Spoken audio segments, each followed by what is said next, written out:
308 Browning BAR Mark III. Now I know what you're thinking. That's redundant. Yeah, it kind of is. We do that, don't we, with the BARs? Probably since 1917, when good old John Browning came up with the first one, using World War I, II, even the early days of Vietnam, as I understand, and other places, of course. So many people just call it the Browning BAR. I guess to designate what you're talking about, for one thing. But BAR stands for what? Right, Browning Automatic Rifle. So you're sort of saying Browning Automatic Rifle, aren't you? But we do that, and I do it too.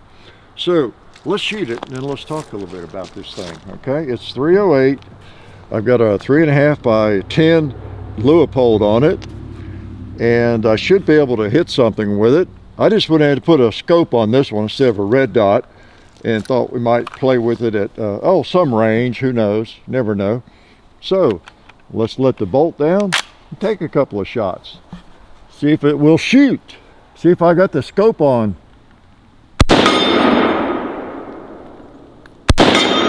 Yeah, pretty close.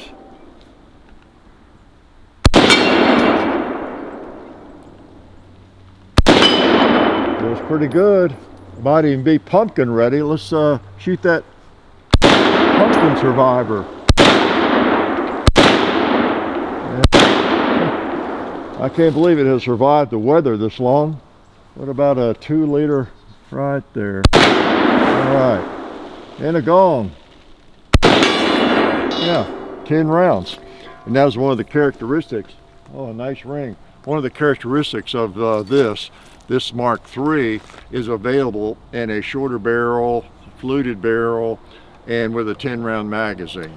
Okay, not necessarily the standard Browning, the BAR Mark III. Okay, this one has Turkish walnut. It's oiled, and you don't see many of these on the shelves with walnut, furniture. So that's one of the things that appealed to me. I had one of these. Speaking of the Browning BAR, let's just keep up with the redundancy. It's kind of like it reminds me of the VIN number on your car, right? You get the connection right. VIN stands for vehicle identification number. So what you're doing is saying my vehicle identification number is, but we kind of do that, don't we? So we know what we're talking about. But it is a BAR. And you can't blame, who was it, Bruce, I think, Browning, John Browning's his grandson, for keeping the name BAR, in the rifle. I think it was 50 years later, I think 1967, 68, that they came up with, he did the sporting version, of the BAR, the military firearm. And I think, was that called the Mark II eventually? I don't know. But that's the one I had, basically, back in the late 80s or the 90s. And it was in 308. And much like this, but it had I guess an all metal or all steel receiver. This is alloy, aluminum alloy, which is fine. It locks up in the barrel. It's like a aluminum alloy receiver on a shotgun, whether it's a Mossberg or Benelli.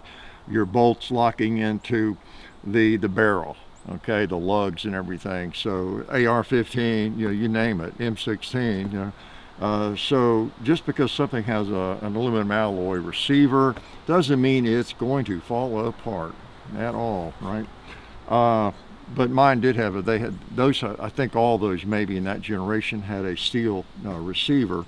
The biggest advantage to me in that was it was just prettier, had a nice blue finish, beautiful, beautiful rifle. I should never let it go. But this is nicer wood. So yeah. Just a really nice rifle. And again, this one's a little different. You might have one of these. You might be thinking about a Browning Mark III, semi-automatic, hunting rifle or whatever, and you think this one looks a little different and has a detachable magazine. That's one of the characteristics of it. In fact, it's called the DBM model, detachable box magazine, is in the name of it because it has that 10-round mag instead of just a flush fit, 4 or 5 round capacity. and a little shorter barrel than the standard ones. Okay, so this is a little different. It's one of the things that appealed to me about it. I'm not sure if the others come with a Picatinny rail on them or not, but you know, good looking rifle, I thought. So now these do have a reputation back through the years. If you're an avid shooter, you've owned these, or you know more about guns than I do, especially, which wouldn't take a lot, right? You might know that I don't know if it's some of them or during a certain period of time necessarily, but they didn't have a reputation for being the most accurate rifle in terms of like really you know, close grouping at 200 yards and that sort of thing. And at one point they came out with that was I think after I bought mine or owned mine, with a Boss system, they called it. It looked like a choke or suppressor on the end, almost about that long or so. And you fine-tuned it to the, I don't know, it was supposed to create the correct amount of vibration in the barrel, or adjust for that somehow.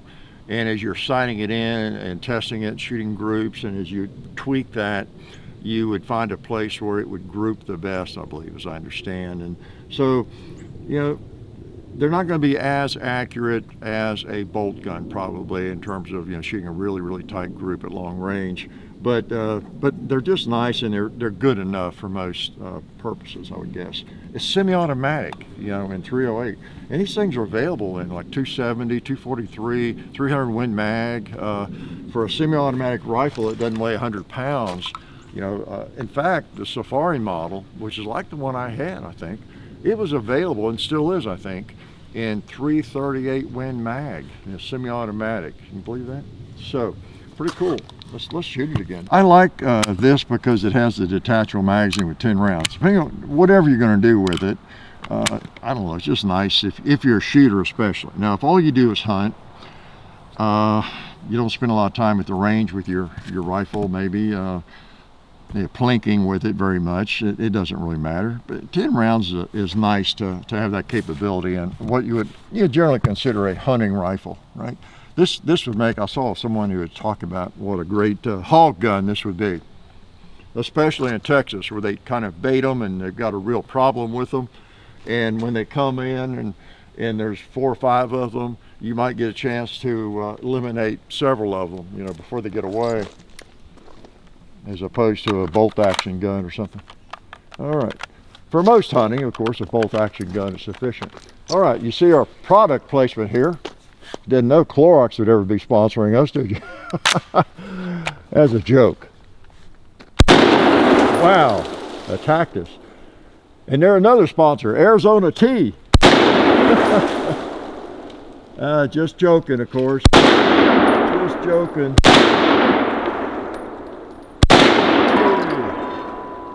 How about a little pot smoke in there? Yeah. Oh, there's a can that needs aerated. Oh, what over there needs to be shot that hadn't been shot? How about that red plate on the right? All right, coming with the last round in that magazine.